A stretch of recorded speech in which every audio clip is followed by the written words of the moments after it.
Bonjour et bienvenue dans cette nouvelle vidéo. Aujourd'hui, nous allons voir comment est-ce qu'on peut utiliser la fonction CA, donc la fonction combinée CA. Cette fonction nous permet tout simplement de vérifier deux ou plusieurs conditions. Donc tout simplement sans chercher à mettre trop de théorie là-dessus. Donc ça nous permet tout simplement de vérifier deux ou plusieurs conditions ici en Excel. Et ça va nous permettre, comme d'habitude, donc d'automatiser les tâches parce qu'en Excel, nous avons la possibilité d'automatiser les tâches avec les fonctions, avec les formules. Il y a moyen d'automatiser ça. Et ça, je le fais également sur demande d'un abonné, un abonné vraiment très fidèle. Et donc, cette vidéo, je vous dédie ça. Il s'agit de Monsieur Narcisse qui m'a écrit là, j'attends seulement une vidéo de la fonction si ou et si et. C'est juste une demande de la part de ton abonné. Donc voilà, c'est lui qui m'a écrit et j'ai voulu faire aussi cette vidéo. Bien sûr, tout en lui dédiant cette vidéo ici. Donc, Monsieur Narcisse, cette vidéo vous est dédiée. Alors, nous allons donc voir comment est-ce qu'on peut utiliser ça. Et à titre d'exemple, on va tout simplement utiliser ces petits fichiers pour, par exemple, vérifier si un élève a payé les minervales et les frais de participation. Donc, nous allons voir comment est-ce qu'on peut maintenant. Par exemple, lorsqu'il respecte ces deux conditions, comment faire pour qu'il puisse faire quoi? Pour qu'il puisse tout simplement, qu'on puisse par exemple nous afficher un message pour nous confirmer qu'il a déjà fait quoi? Qu'il a déjà payé les frais qu'il faut. Et là, nous allons donc écrire la formule ici. Nous allons donc créer une formule qui va nous permettre à ce que nous puissions donc détecter facilement ceux qui ont payé les minervales et les frais de participation. Et là, ils peuvent participer à l'examen. Et là, je fais égal, je fais si, voilà, et je combine aussi avec et. Comme on a dit, c'est là. Donc, on va combiner les deux. Et là, on va vérifier les deux conditions ici. Donc, on va vérifier tout en créant des possibilités. On va créer la première possibilité qui est là. Donc, la première possibilité, c'est que lorsque le minerval est inférieur à $300, parce que vous voyez avec le petit tableau ici, les minervales, ça doit être de $300 et les frais de participation, ça doit être donc de $20. Donc là, nous allons d'abord commencer avec la première condition. Dans le cas où, par exemple, lorsque le minerval est inférieur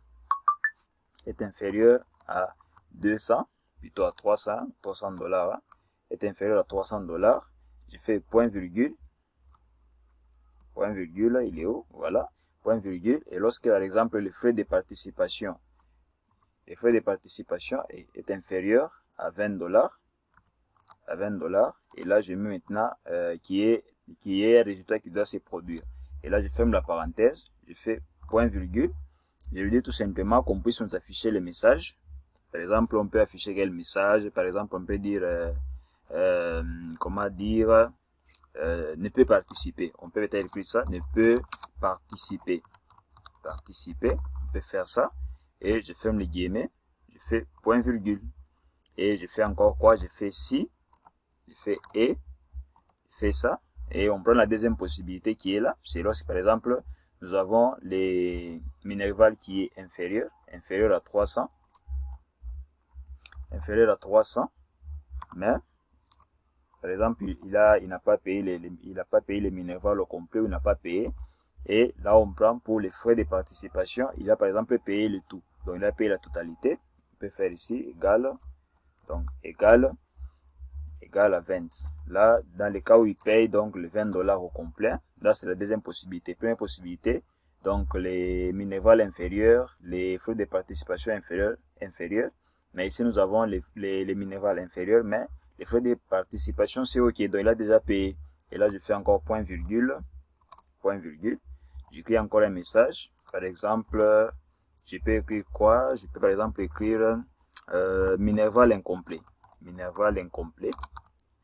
peux faire ça, minerval incomplet. Voilà. Et je fais, attendez, voilà. Minerval incomplet. Je fais point virgule, et je fais quoi? Je fais si. Et puis je fais encore quoi? Et voilà.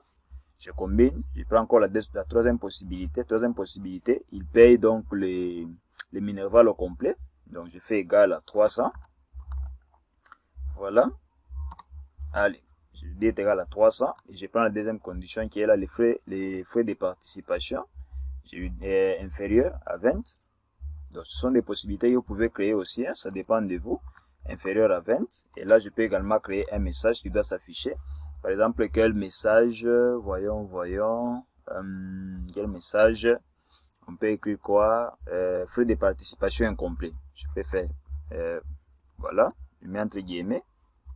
Je fais f.p pour ne pas écrire trop de lettres. Donc frais de participation incomplet.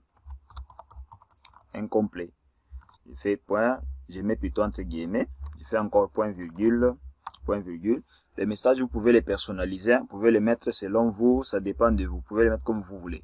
Alors je vais prendre peut-être la dernière possibilité, je fais si, je fais et, voilà, et je fais quoi? Il peut par exemple avoir tout payé. Là nous avons vu, il y avait d'abord trois possibilités. Quatrième possibilité, donc là on peut dire que l'élève a tout payé. Voyons, qu'est-ce qu'on va écrire ici? Je vais dire Minerval est égal à 300. Voilà. Je fais point virgule. Je prends encore la deuxième condition qui est là. Donc, est égal à 300 et à 20 $, hein, parce que les frais de participation, c'est 20 $, comme on le voit dans notre petit tableau que nous avons dessiné ici. Donc, voilà un peu. Et là, je peux fermer. Plutôt, je peux fermer. Hein. Voyons, c'est ça. Allez, voilà. Je peux fermer à quel niveau? Voilà, là-bas. Voilà. Et là, je peux faire point virgule. Et là, on peut par exemple écrire quoi? Est en ordre. Donc, est en ordre avec les paiements. On peut ajouter ça. Est en ordre avec les paiements. Dans le message, vous pouvez les personnaliser selon vous. Ça dépendra toujours de vous. Voilà. Je crois ici, il faut que j'ajoute un peu. J'ajoute des parenthèses ici. Là également, une parenthèse. Je crois que je n'ai pas sauté. Voyons. OK. Est en ordre avec les paiements. Et ici, en dernier, je vais maintenant fermer les dernières parenthèses. Donc, pour chaque condition qu'on a utilisée, je ferme les parenthèses jusque là à la fin. Donc, voilà. Et là, je peux faire entrer. Donc, vous voyez, là, on me dit déjà qu'il ne va pas participer parce que là, c'est... Donc, là, il suppose que c'est 0. Il n'y a rien du tout. Donc, il suppose, hein. Vous voyez l'écrit, il ne peut participer parce que c'est comme s'il n'a rien payé. Donc, c'est comme si le minéval est incomplet. C'est comme si les frais de participation étaient incomplets. Alors, prenons par exemple, je mets ici 300. Je mets par exemple ici 300 $. Je mets 300. Je fais ça. Donc, vous voyez, on me dit ici quoi? Frais de participation incomplets, comme on l'avait dit. Donc, là, il a respecté les minéval. Mais les frais de participation ici, il n'a pas payé. Donc, même si je mettais 15 $ ici, ce sera toujours le même message pour dire que c'est incomplet. Il doit atteindre 20 $. Prenons par exemple maintenant ici, il a payé 200 $. Et arrivé ici, il a payé par exemple 20 $, le complet. Voyons. Donc vous voyez, on me dit quoi? Minerval incomplet. Maintenant, prenons le cas où il paye le tout comme il se doit. Donc 300 $. Là, on fait quoi? Donc vous voyez, on dit quoi? Il est en ordre avec le paiement parce qu'il respecte les deux conditions qui sont ici dans notre petit tableau. Et là, je peux défiler jusque là en bas. Vous allez voir que c'est automatique. Donc vous n'avez même pas à vous inquiéter, à réfléchir. Donc vous voyez, tout ce monde ici ne va pas participer. Pourquoi? Parce qu'ils n'ont pas encore payé. Prenons l'exemple, celui-ci paye 300 $ et les frais de participation 15 $.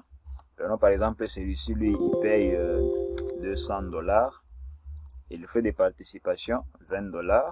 Donc vous voyez, on vous signale déjà. Ici, vous regardez ici, on vous dit minéral incomplet. Et quand vous regardez carrément, c'est minéral incomplet. Mais ici, les frais de participation, c'est OK. Donc vous voyez, dans les cas où il n'y a rien du tout, donc par exemple ici il n'a pas donné la totalité, hein. Ici 15, 200, ici également, donc il ne peut participer parce que tout est incomplet ici. Donc vous voyez un peu le principe qui est là. Vous pouvez ajouter autant de conditions que vous voulez pour pouvoir faire quoi? Pour pouvoir vérifier donc les résultats auxquels vous vous attendez. Donc c'est un peu la façon dont vous pouvez utiliser la condition si et est combinée. Donc ça vous permet tout simplement de vérifier deux ou plusieurs conditions. Alors j'espère que vous avez apprécié la vidéo et que vous n'allez pas hésiter à vous abonner à notre chaîne.